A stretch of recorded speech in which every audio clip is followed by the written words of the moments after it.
This week in comic books, Knighted #3 came out. And I think I kind of have a small theory that I want to share with you with this whole Dukar character. So, if nothing else, at least hang out for that after the intro. Over in the land of Marvel, we got the Reckoning War is launching, right? Wow, right? We're going to go do that. And the thing behind this is if you can get involved in something, should you? And we're going to talk about that briefly. Little rabbit hole, little shallow rabbit hole.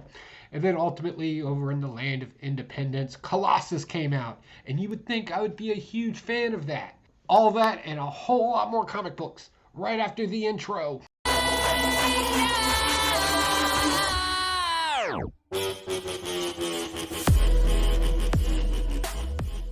Hey, you wonderful weirdos from Pocan Joe, and as always, you're super cool for coming by. If this is your first time at the channel, I read comic books, and I tell you my thoughts on them, or what's going on them as a quick review of them, if you will. So without further ado, let's jump right into it. Let's talk about World's Finest. Oh, classic DC storytelling in this. There was a random flashback that kind of happened in here. I'm sure it's got some importance, but it just kind of abruptly came in there.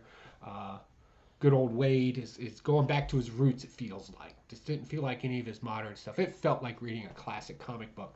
We got Poison Ivy, Metallo, Batman, Robin. Robin was acting like we remember Robin. He's kind of childish in this, which was fun.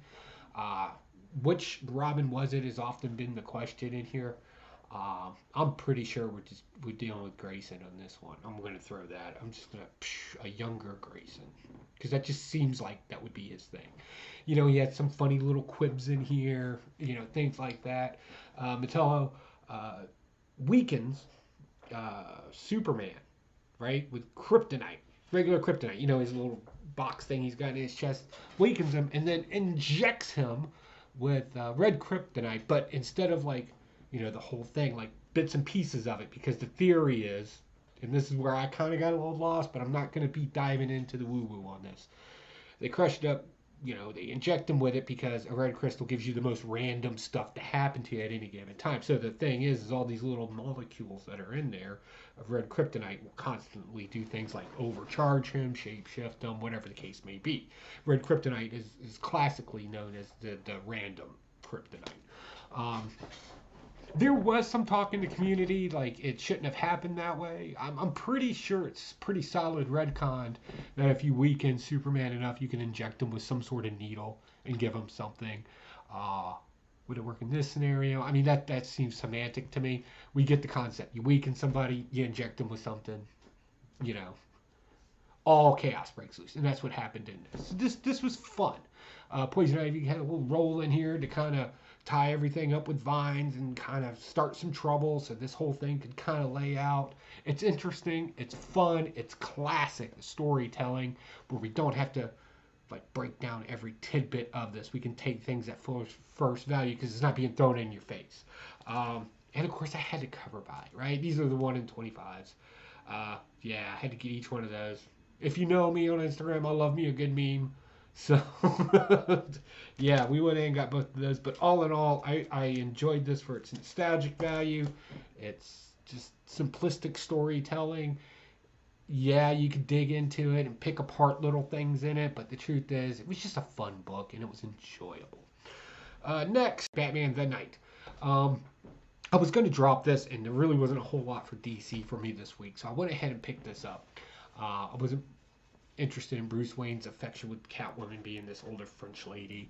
But then I started reading it, and we're kind of dealing with Dukar again. You vaguely remember Dukar in the last series, one of the spin-offs from Batman, where they're talking about Dukar. And Dukar's name's been popping up a lot. There was a loose-based version of him, completely out of character. It was in Batman Beginnings. And it wasn't this Dukar or the one from the comic books. But so, follow me for a second. The first appearance of Dukar was actually a flashback. And I want to be sure I get this right. It was in Detective Comics number 996, right? It was a limited series. Detective run story in there where, Bruce Wayne was learning how to be a better detective. And this guy Dukar could do that. But here's the interesting thing. And here's why I'm thinking that we're getting Dukar over and over and over again. He has a son who was a Robin's like arch nemesis for a period of time called Nobody. I think with this whole Robin's thing and Dakar, kind of, we need to know who Dakar is, get caught up on who Dakar is, and then we'll get interested into his son. Will this turn into, the whole Robin army or family thing going against Nobody and an army of people? I don't know. I kind of feel that's the way that they're going with this. I hope it is. I think that would be kind of interesting. I would like to see that. The character Nobody's actually very interesting. Um, yeah, I think that would be cool.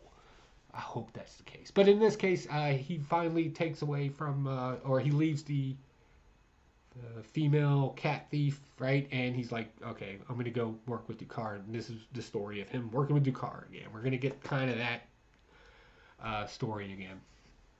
I like it. I hope we're being introduced to Ducard because something's going to happen with him in the future. And we're just getting kind of familiarized with him because it's been a while since he's been a mainstream character. So yeah, cool stuff. I'm sorry I'm scratching so much. I've been grinding today, so this is gonna happen a lot. I'm not on any no track marks. Nothing weird going on here. Just little bits of metal on my skin. Moving into Marvel, Carnage. So this is proof that I don't care how often we hear about a character. Like you can be completely inundated with a character. A character is nothing more than a tool for a writer to use to capture attention or to bring attention to a story. And this proves it. Ram V, of course, kicked it just out of there. Manny's different perspective had a great opportunity to interview him, and I was just fascinated by the interview of that and all the other writers there too. It was great. I love hearing writers talk about their work. And Ram V was explaining this particular point, right? That the characters and all this other stuff is nothing more than the flavoring to the meal, right? And this proved it in here because I thought this was a great Carnage story. I like where this went. Cletus Cassidy is no longer in the picture. As far as we know right now, it is comic books. So if he pops back up, so be it. But he's not actually part of Carnage in here. Carnage is still doing this whole swirly head cult-like thing. So, I'm kind of on board with that. And he has a pretty hard follower, too. Like a legit guy that wants to be the next host for him. And he's like, son, you're going to have to roll with me for a second to understand. Obviously, there's some connection here because Carnage would just kill him. Because that's what Carnage does, right? So this is kind of cool. I want to chase this down a little bit. I kind of have this fascination with how cults work and the mindset behind the followers and the leaders of the thing and how this whole dynamic works. I think this may be a good example of it. I'm not saying write a college paper after it or anything, but I kind of want it to be brought to light a little bit. And the artwork is stunning in here. And the story, it's, again, a simple, easy story to follow. Yes, there are some complexities at certain points, but it's nothing that you have to focus on. You can just have fun with the story, unless you want to, right? Then you can look down it and Google search some stuff. All right, next, Avengers. What did I think of Avengers? So yeah, I don't know why I picked this issue. Luckily, it was the last one of this particular arc. I don't know if there's going to be another writer. I did not put that down in my notes. So I'm not seeing another writer in here. But what I will say is that this is a mess. It's such a mess. So the Phoenix Force is inside of Thor, along with everything else. And he had to draw upon that. His real mother's such and such. And is the what is it? The Phoenix from 1 million BC. I don't know why that all, because now it's just complicated. And also the fact that all of a sudden he can use the Phoenix Force doesn't make any sense in there. He's had bigger threats in some negative version of himself. So why? I don't understand the redcon of this. It seems like such a mundane redcon to have this as part of him. And then, oh, by the way, you got to drop your issues with Phoenix, that's current now because, reasons and feelings. It just seemed very... I'm underwhelmed. Like, I'm just like, I read it and I was like, there was nothing really exciting about this.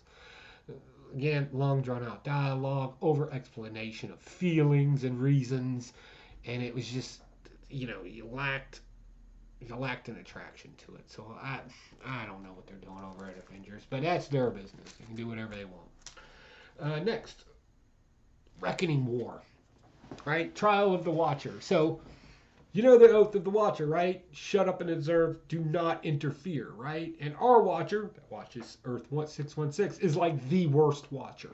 He's always getting involved. And I always thought, I was like, why isn't this cat getting hemmed up? They're from a planet of Watchers. You would think at some point they'd be like, yo, Slim, you need to get your big head under control and stop, right? This is a what if of a what if. As complicated as that is to follow.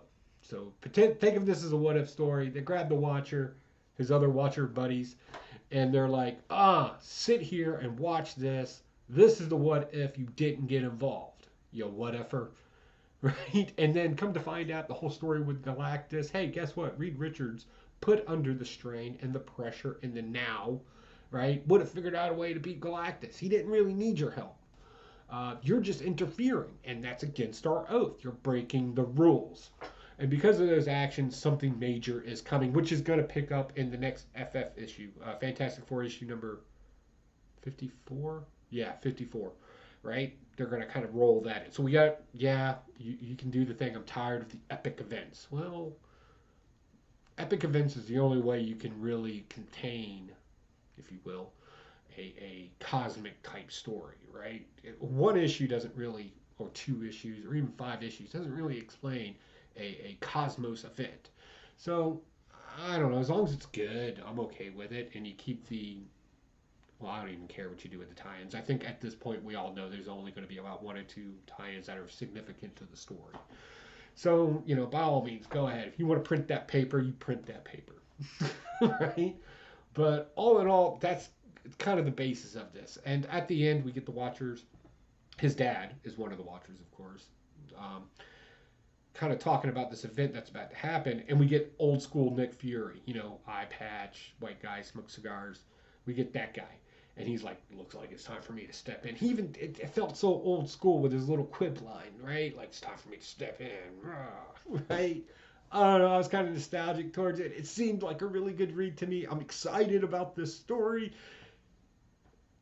We'll see what it goes. If you want to know and you don't want to pick up the first couple issues, don't worry, I got you covered here. I'm going to follow this event down its rabbit hole. Well, don't worry, I got you covered. All right, next.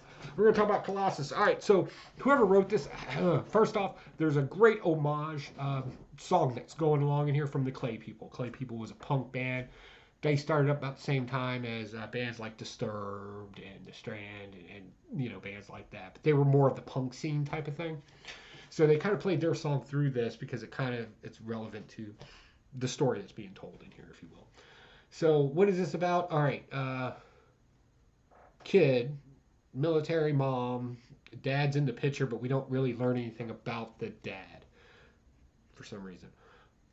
He literally was cutting the grass, and they had 2 lines of dialogue, and then everything was to mom, him, and everybody else. I don't even know why it was there, but whatever. The kid's half Jewish, half Asian, and apparently he's in some place in the Midwest where he's getting picked on a whole lot because he's Jewish and Asian in this mixed culture type of thing. And apparently his family are pretty involved in Judaism. Right, because of things that go on in the book. I really like this in the beginning because it kind of took off and it did this whole thing where they launched you back to World War II. We get the kid's grandfather saved a Jewish mysticism book. We'll just put it that way. We're not going to get into Jewish terms just yet. Right? And sneaks it back to the U.S., gives it to his kid, gives it to his grandson on his dying bed to kind of help him with his bullying problem. Mom sits there and tells him that you're super unique and super special, and the fact that you do these 2 things are truly what make you unique and special. And I'm just like, that's absolutely incorrect. You are not born no more special than anybody else. I'm just going to be flat out honest with people. I do not coincide to that in any way, shape, or form. I coincide with the fact that we all kind of were born somewhere between feces and urine, and then you blast it into the universe screaming. And what you do with it at that point is really on you. Hopefully, you got some good people that you align yourself with. Hopefully, you got some good parents. But even if you don't, every day is a new start, right? That's where I kind of fall in. I know that's not a very popular opinion because I know somebody's like, well, what about this? And you want to, vulturize it to death. My answer to all of those are there's another day, right? There's another day. And if there isn't, so be it. Like, I didn't exactly follow that in any way. I thought that was horrible. So the kid gets this book on how to create a golem. And this is just me correcting a wrong out there. The name on the golem's head does not stand for Colossus. It does not stand for big. It doesn't stand for anything size-wise. It actually means truth. It's you added onto a word to add emphasis that it's true. So I don't know. A good example would be it's kind of hard to explain in regular terms. We'll just put it this way: if something is radioactive and you don't want it to be radioactive anymore, you want to explain very clearly it's not radioactive. So you would say non-radioactive, right? It's the truth, right? That's how this word is often used. Anyway, so we kind of get this lesson. He makes this thing, and he used his bar mitzvah money to pay for the materials, the clay, and everything that he needed to make it. And then I'm sitting there thinking in my head, well, you didn't really learn anything pre-bar mitzvah because it's very clear that making something to go kill some people, it's not usually a good thing. Right? You're not a real mensch there, guy. Now, granted, he was threatened with his life. He's going to die, yada, yada, yada. But this didn't come off as a hero story to me in any way. It came off more like a Tales from the Crypt story, right? Especially if you know a little bit about Judaism and things like that. It kind of reads more like a Tales from the Crypt story where no real good guy wins at the end of the day, just somebody got the upper hand. And that's what that felt like to me. So yeah, I'm gonna chalk this up under a horror story. I wouldn't really call this a hero story. Now, let me be very clear on this next point. I loved this story. I thought it was great. I enjoyed it. It made sense. Very classical. Yeah, he went above and beyond. But again, I like Tales from the Crypt type stories. So that's how I viewed it, and that's what I liked. What did you think about the story? If you read it, please comment down below. Let me get your perspective on it. It might be a little bit of a hot take, but I apologize. But that's what I read. All right, next, slumber. I like this. I like this whole concept of going into dreams and ending something to make somebody better. I don't believe that dreams have that much of control on you. I mean the physical dreams, not like, oh, I have a dream that one day all the world will love each other, right? No, I mean like literal stuff. I don't believe that there's actual meaning behind any of it. I think it's just your subconscious downloading. That's what science says. I'll buy that, right? But and I don't want to get into a thing on it. But here, I like this concept. So this lady runs this business where they, some childhood trauma or some trauma has happened to you. Therefore, your subconscious makes it into a nightmare and it becomes recurring. And obviously, it's a problem for people. So zing, zap, boom, we're going to enter your mind and we're going to kill it. That's fun. It's not like Inception. It's actually entertaining. Inception, I don't even, a dream about a dream about a dream or something. I don't know. I fell asleep. But this seemed to capture my attention a lot more. Also, she has a little sidekick. Apparently, it's a little, I don't know if it's a vampire or a zombie. It's something monstrous. But it's small, weak, and frail. And it just hangs out with her. But we do have a legit problem out there. Something that wants to see the Dream Eater, right? And of course, she would be the Dream Eater in this. And it's scary and spooky. So yeah, cool little spooky, funny, quibby type read off to the side. Not something I'd probably read all the way through. I'd probably read a few issues of it and think, okay, yeah, this was fun. It ran its course, and then pick something else up. But all right, guys, that's my hauls this week. Out of all of this, I would say my pick of the week would have to be, I'm going to go World's Finest on this one. Batman or Superman, whatever name you want to put first, that's your fandom. So definitely Pretty cool stuff. All right, guys. What's going on in the community? Tomorrow I am leaving for GalaxyCon. I'm going to go up there. It looks like Digger Jim's going to be up there. See if any of the other YouTubers are up there. So keep your eyes open. Hit that notification bell. Who knows? We might be dropping a live video here or a quick shout out here. Who knows what's going to happen? Also, over at the Evil Lair, I'm making chef knives, like legit French chef knives.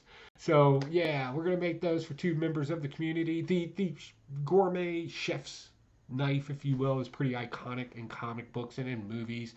So yeah, we're gonna launch that out to the 2 individuals in the communities. Good times. Other than that, I got nothing else, folks. I gotta get out of here. I'll talk to y'all later. Bye.